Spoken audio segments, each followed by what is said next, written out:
Hello everyone, this is lecture number 3 of topic functions. आज हम पढ़ेंगे even functions क्या होते हैं and odd functions क्या होते हैं.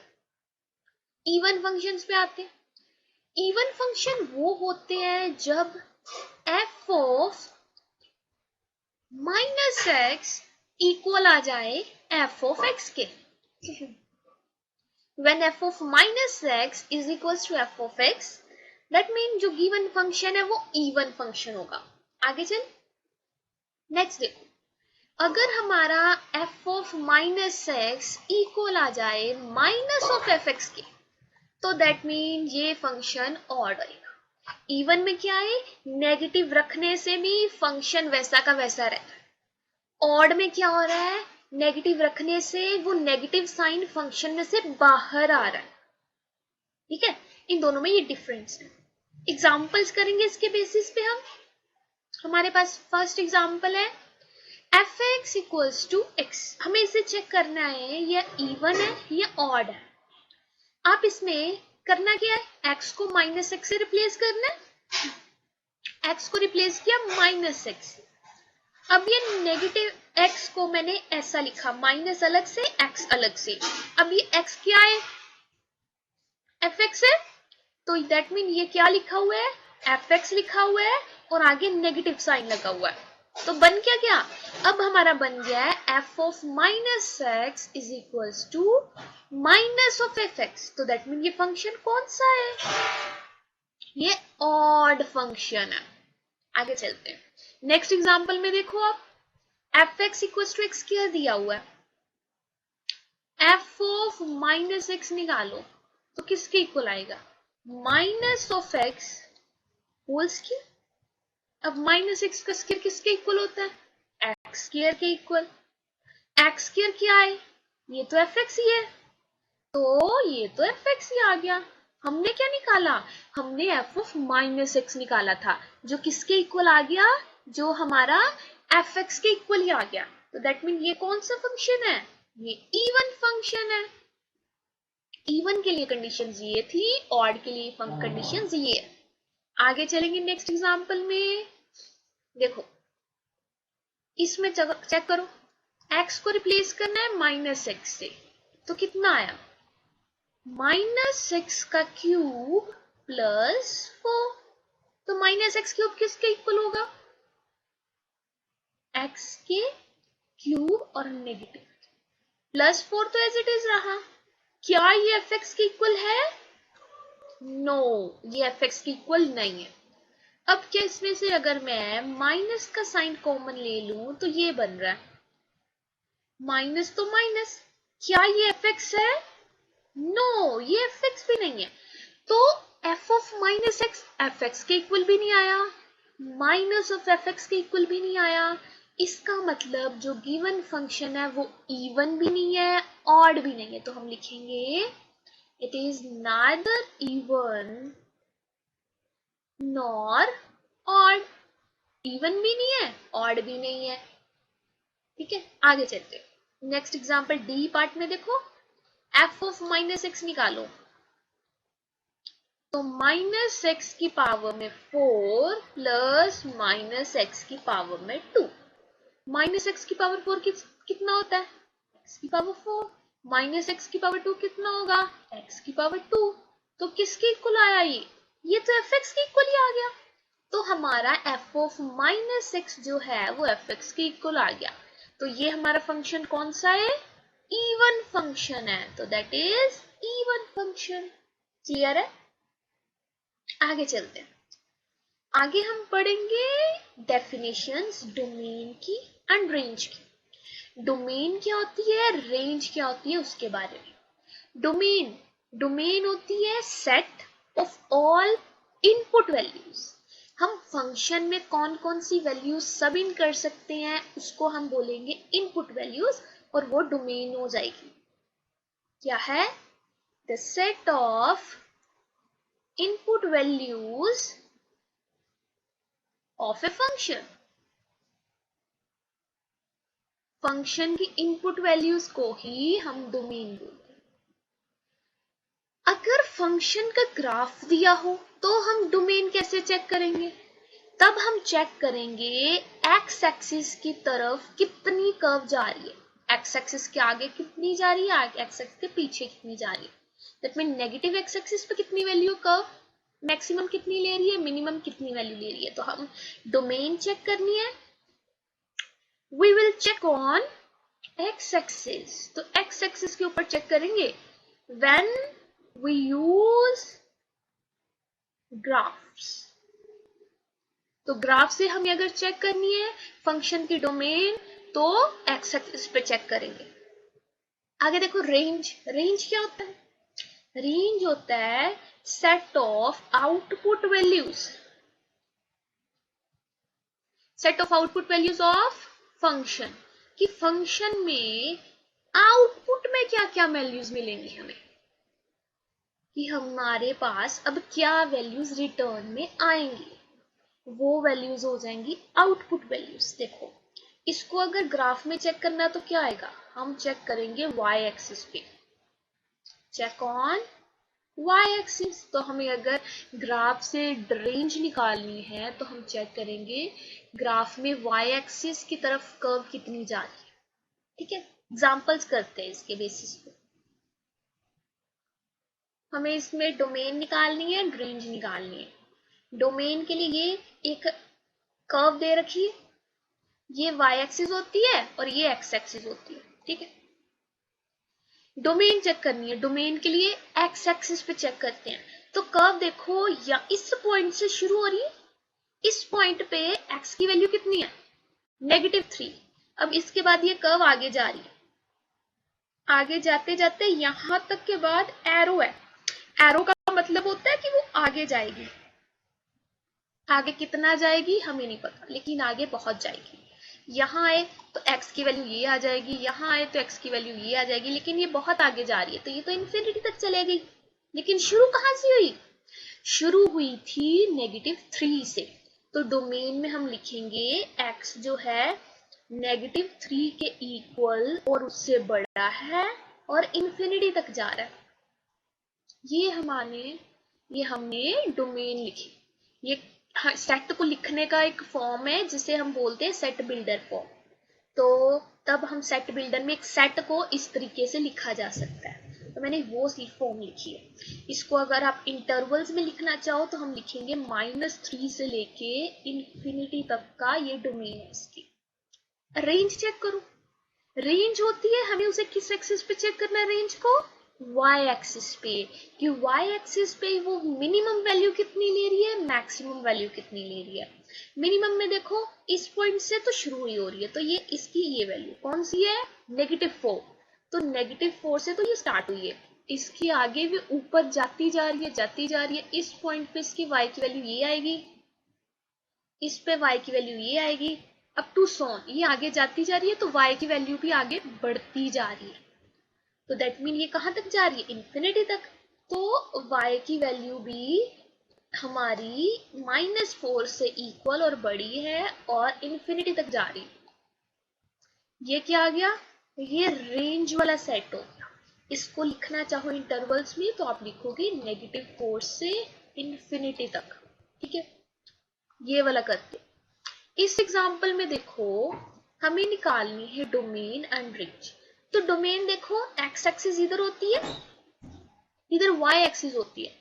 जो एक्स एक्सिस है उसकी तरफ तो कर्व जाती जा रही है, जाती जा रही है आगे आगे। तो डोमेन क्या हो गई, इधर तो इन्फिनिटी तक जा रही है। अब लेफ्ट साइड में देखो इधर भी एरो बना हुआ है। अब अगर एरो बना है इसका मतलब है ये आगे कंटिन्यूस जा रही है, ये रुकी नहीं है अभी वहां तक। तो नहीं रुकी, दैट मीन ये कहां तक जाएगी, -इन्फिनिटी तक। तो -इन्फिनिटी। तो डोमेन क्या आएगी, x such that x is between -infinity to infinity. तो अगर आप इसे इंटरवल की फॉर्म में लिखना चाहो तो आप लिखोगे -इन्फिनिटी to इन्फिनिटी। अब रेंज में देखो, रेंज क्या है, रेंज में हमें देखनी है कि मिनिमम y की वैल्यू कितनी है और मैक्सिमम y की वैल्यू कितनी है। आप ध्यान से देखोगे तो इस पॉइंट के नीचे कर्व गई ही नहीं, जहां तो इसको टच किया और इसके नीचे गई नहीं, तो ये कौन सा पॉइंट है, ये -1 पॉइंट है। तो -1 से बड़ी है कर्व, इक्वल और बड़ी, -1 के इक्वल है एंड उससे बड़ी है। कहां तक गई है, इस पॉइंट के ऊपर भी नहीं कहीं कर्व गई, तो 1 तक ही गई। तो y की वैल्यू -1 से लेके 1 के बीच बीच की वैल्यू है। तो रेंज क्या आ जाएगी, रेंज आएगी y such that y lies between -1 to 1। तो इसे इंटरवल की फॉर्म में लिखना चाहो तो आप लिखोगे -1 to 1। ये रेंज आ गई। नेक्स्ट एग्जांपल पे मूव करेंगे। ये देखो हमारे पास ये एग्जांपल है। इस एग्जांपल में हमें डोमेन भी निकालनी है, रेंज भी निकालनी है। जब आप डोमेन देखोगे तो देखो x की वैल्यू यहां से आगे बढ़ती जा रही है, इधर से पीछे भी जाती जा रही है, तो -∞ की तरफ भी जा रही है, इंफिनिटी की तरफ भी जा रही है। लेकिन क्या वो 0 पे कोई वैल्यू दे रही, नो, क्योंकि 0 पे उसने कोई वैल्यू ही नहीं दी। तो डोमेन में सारी रियल नंबर आएंगे, सारी रियल एक्सेस आ जाएगी, लेकिन किस पॉइंट को छोड़ के, 0 को छोड़ के। तो डोमेन में 0 नहीं होनी चाहिए, तो डोमेन में लिखेंगे x can not be equals to 0। तो डोमेन में 0 आएगा ही नहीं, ठीक है। अब रेंज में चेक करेंगे। रेंज होती है कि y एक्सिस कहां से कहां तक गई। y एक्सिस देखोगे आप, नीचे पे एरो है, ये कहां तक है, नीचे से, दैट मीन -∞ से ऊपर जाती गई जाती गई जाती गई, यहां से 0 तो इस पे होती है, इसने इसको टच नहीं किया। अब ऊपर से देखे तो इसने तब भी टच नहीं किया, तो रेंज में भी 0 पॉइंट नहीं आया, तो रेंज में भी 0 नहीं है। अगर ऐसा लिखा जाए तो इसका मतलब है ये पॉइंट नहीं है, इसके अलावा बाकी जितने रियल नंबर्स हैं वो इसमें आएंगे, ठीक है। अब नेक्स्ट एग्जांपल में मूव करते हैं। ये देखो इसमें आप डोमेन बताओ जरा, क्या हो सकती है डोमेन। डोमेन है x सच दैट x कहां से कहां तक है। अगर x को आगे लेके जाओगे तो ये कर्व आगे जाती जाएगी जाती जाएगी जाती जाएगी जाती जाएगी, तो इंफिनिटी तक चली गई। तो ये इंफिनिटी तक तो जा रही है इधर से, लेफ्ट साइड तो इंफिनिटी, राइट साइड इंफिनिटी पर जा रही है, लेफ्ट साइड कहां जा रही है, वो भी आगे जाती जा रही है क्योंकि एरो है, तो दैट मीन -∞ को। तो डोमेन क्या आई, डोमेन आई -∞ से इंफिनिटी तक, जिसे आप ऐसा भी लिख सकते हो।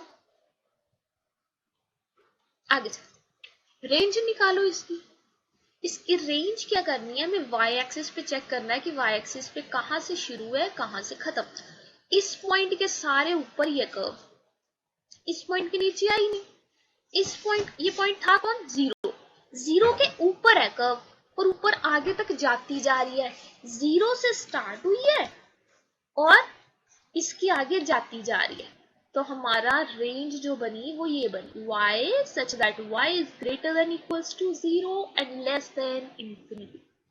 0 से इक्वल और 0 से बड़ी है लेकिन इंफिनिटी तक जा रही है, तो रेंज आ गई।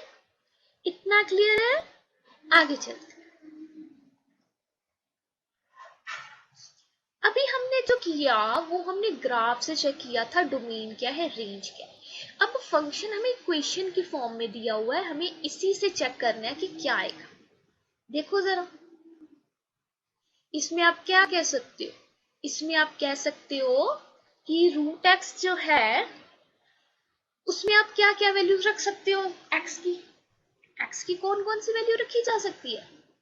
आप इसमें 0 रख सकते हो, रख सकते हैं, 1 रख सकते हैं, रख सकते हैं, पॉजिटिव एक्सिस पॉजिटिव वैल्यूज कोई भी रख सकते हैं। क्या इसमें हम नेगेटिव वैल्यू रख सकते हैं, -1 रखी जा सकती है। -1 का रूट क्या ये डिफाइंड है, नॉट डिफाइंड। कहां डिफाइंड नहीं है, ये रियल्स में डिफाइंड नहीं है, not defined on real. That mean हम इसमें नेगेटिव वैल्यूज नहीं रख सकते। तो डोमेन क्या आएगी, डोमेन आएगी एक्स जो है 0 से बड़ी या 0 के इक्वल होनी चाहिए, ठीक है।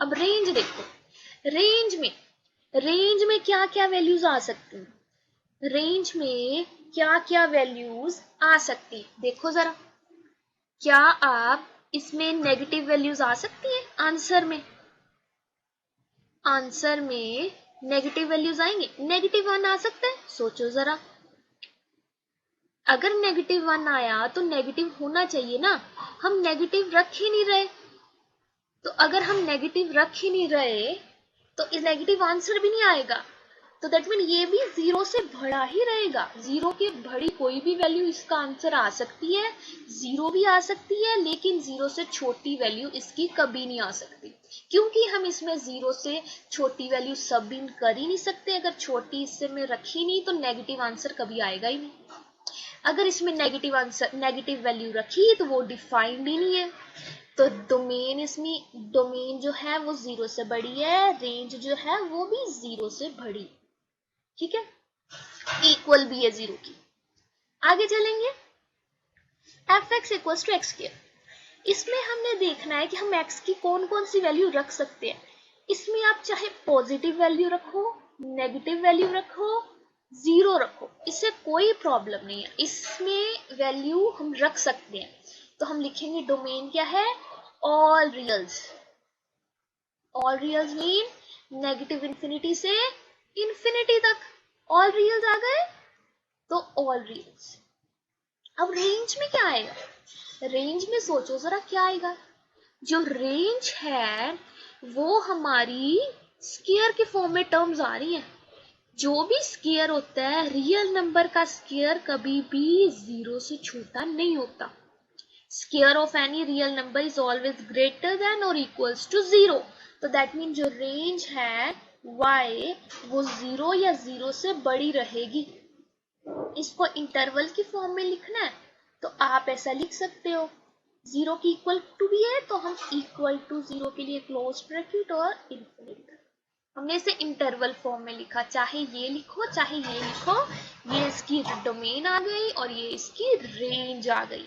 आगे चले, आगे चलेंगे, अब ये देखो एफ एक्स है 1/x, ये जो 1/x है हमें चेक करना है इसकी डोमेन क्या है एंड रेंज क्या है, डोमेन क्या है, इसमें क्या क्या वैल्यूज रख सकती है, क्या आप इसमें पॉजिटिव वैल्यूज रख सकते हो, रख सकते हैं, कोई प्रॉब्लम नहीं है, तो पॉजिटिव वैल्यूज तो रखी जा सकती है, तो क्या इसमें नेगेटिव वैल्यूज रखी जा सकती है, रखी जा सकती है, आप इसमें -2 रख दो कोई प्रॉब्लम नहीं है, -7 रख दो कोई प्रॉब्लम नहीं है, तो नेगेटिव भी रख सकते हैं पॉजिटिव भी रख सकती है, क्या हम इसमें 0 वैल्यू रख सकते हैं, नहीं रख सकते, क्योंकि जैसे ही हमने 0 रखा तो ये नॉट डिफाइंड आ गया, इट इज नॉट डिफाइंड, तो डोमेन में क्या है, डोमेन में जो है वो x 0 नहीं होना चाहिए, ठीक है, इसके अलावा कोई भी रियल नंबर हो हमारा फंक्शन की डोमेन वो है, लेकिन डोमेन में 0 नहीं होगा।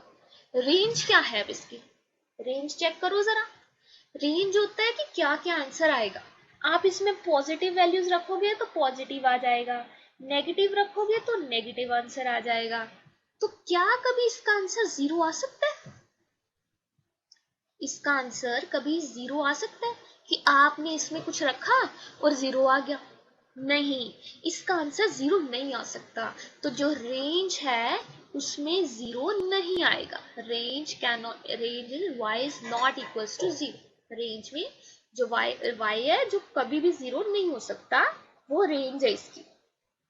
आगे चलेंगे, ये हमारा फंक्शन है एफ एक्स, इसके इक्वल है X square -1 over x plus 1, तो इसको कोई ही, अगर मैं इसमें -1 रखूं तो नीचे क्या बन रहा है, -1 +1, नीचे 0 बन रहा है, ऊपर रखूं -1 तो -1 का स्क्वायर इज 1 - 1, ऊपर भी 0 नीचे भी 0, तो हम नहीं कह सकते इसमें ये हम -1 रखेंगे या नहीं, तो ये वे तो गलत है, हम नहीं कह सकते कि इसमें -1 हम नहीं रख सकते, क्योंकि अगर एक ही तरफ 0 आता तो हम कहते, लेकिन ऊपर भी 0 बन रहा है, डिनोमिनेटर में भी न्यूमिनेटर में भी 0 बन रहा है, तो हमने नहीं कहा कि इसमें हम -1 नहीं रख सकते। अब कुछ और सोचो, ये जो ऊपर वाली टर्म है, क्या इसके फैक्टर्स बनाए जा सकते हैं?